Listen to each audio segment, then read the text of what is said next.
You've been told that the best thing you can do in old age is to move closer to your children, that proximity is love, that being around family will make everything better, that this is how you age with dignity. But I'm going to tell you something that runs entirely counter to this popular belief. Sometimes living close to your children in old age can be the worst decision of your life. And it's not because you don't love them, it's precisely because you do. Let's stop and think about this.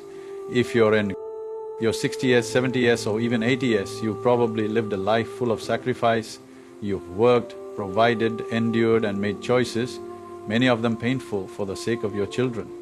And now, after all those decades, you may be tempted to believe that the reward at the end of the road is closeness, togetherness, a sense of belonging. But what if that varied longing blinds you to the psychological traps waiting beneath the surface? See, one of the great dangers of age is not physical decline, it's the psychological vulnerability that comes when we feel we've reached the end of our usefulness. The world moves on, our bodies slow, our friends pass, and we start looking backward instead of forward. That's when the temptation comes. If I live closer to my children, I'll feel needed again. But what if that decision suddenly corrodes your independence, your identity and your peace? I've seen this happen countless times in my clinical work and my travels. A parent, usually a mother, uproots her life to be near her. Children moves across cities, even countries, sometimes selling the home she's lived in for decades. She imagines Sunday dinners, the laughter of grandchildren and meaningful conversations at the kitchen table. What she finds instead is silence, or worse, polite detachment. Because here's the brutal truth, your children have their own lives, their own careers, marriages, struggles and routines, and you're not central in that equation anymore. Not because they don't love you, but because life has taken them in its grip, just as it once took you. So, what happens next? You start to feel a sense of rejection, you internalize that distance, you think, hey, maybe I'm in the way, you try to be useful, offering help, advice, babysitting, but it's not always welcomed, not like it used to be. And now you're living in a place that's no longer truly yours, emotionally or physically. You've lost your community, your friends, your familiar routine. Worst of all, you've placed your emotional well-being in the hands of people who, through no fault of their own, can't consistently hold it. That's when bitterness begins to grow. It creeps in slowly, quietly. You don't want to feel it, but you do. And then you feel ashamed for even having that feeling. I shouldn't expect so much, they're busy, I just wanted to be close. But your soul knows better. It knows you've compromised something vital, your sovereignty. Now, I'm not saying all families are like this. Some manage this dance beautifully, but it takes immense maturity on both sides.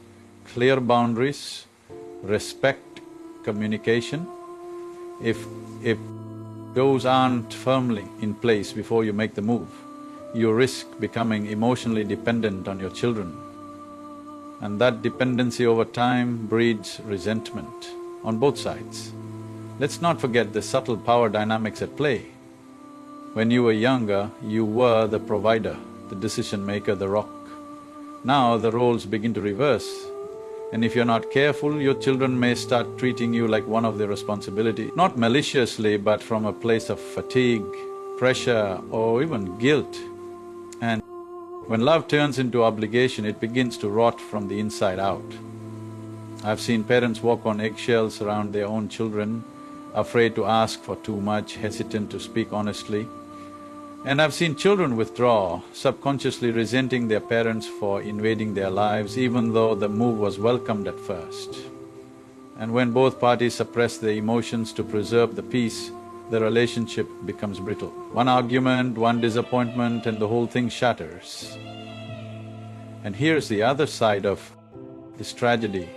When you base your later life around the lives of your children, you stop building your own future, you begin to orbit around someone else's sun.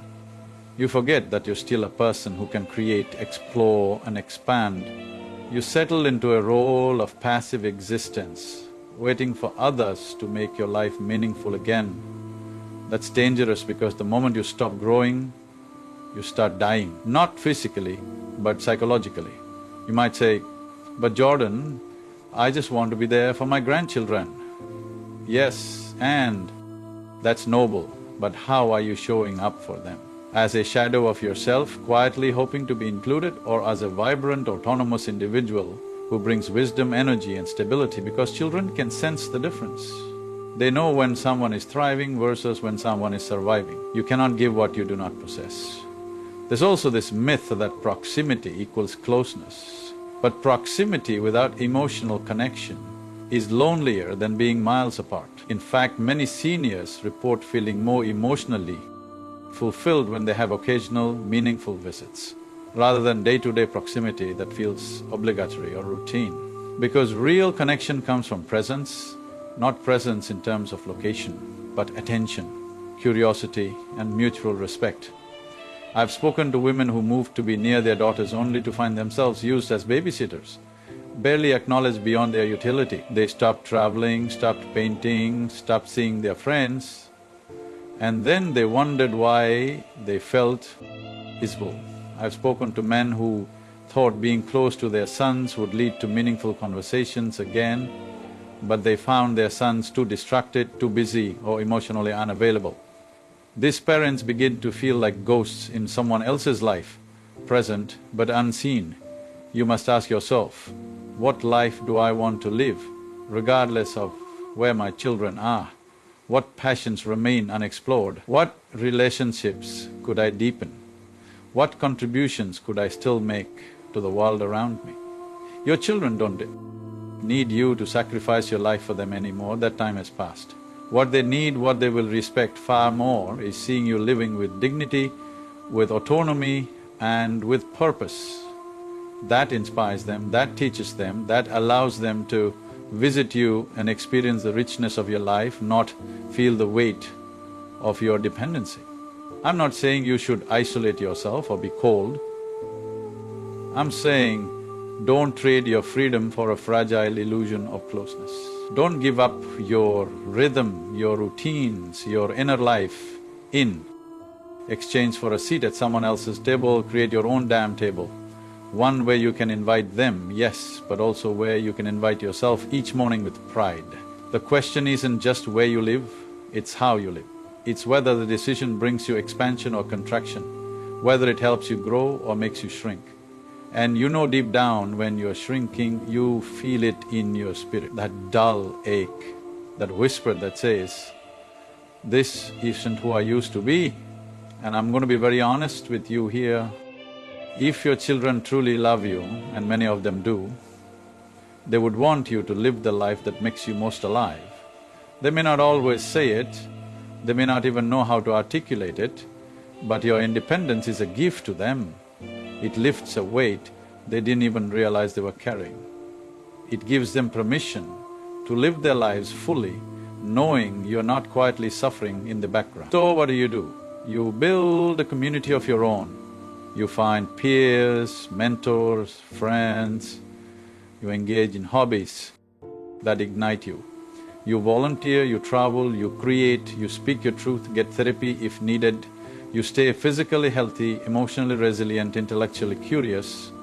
You don't surrender your life to your bloodline, you honor it by continuing to live fully. There's this idea in mythology, the journey of the wise elder, not the dependent elder, the wise elder, the one who, having lived through suffering, becomes a source of truth, direction and strength. Not because they're clinging to their children, but because they've transcended their own fear of being alone, because they've become sovereign, integrated, whole. And when the family visits such a person, they don't do it out of guilt, they do it out of reverence, out of love, because they want to, not because they feel they have to. That kind of relationship, that's worth everything. And it only happens when you stop chasing proximity and start cultivating presence within yourself first. So if you're standing at that crossroad, thinking of packing up your life to be closer to your children, pause. Ask the hard questions. Look past the sentiment and into the soul of the decision. Are you moving toward vitality or away from it? Toward truth or into fantasy? Don't romanticize closeness. Examine it, evaluate it, and if after deep reflection it still feels right, then go. But go with your eyes wide open, with clear boundaries, and with your identity intact. Because in the end, the goal of life is not to be needed, it's to be authentically whole, whether anyone needs you or not. So I say this to you, stand tall. Don't beg for belonging, become someone worth visiting. That is the path of dignity in old age. And if you walk it with courage, your children will follow, not because they must, but because they want to. If this spoke to something inside of you, then don't let it just wash over you and vanish. Reflect, write it down, share it, and most importantly, take one action today to reclaim a piece of your sovereignty. Start living not for closeness, but for truth, and everything else will follow.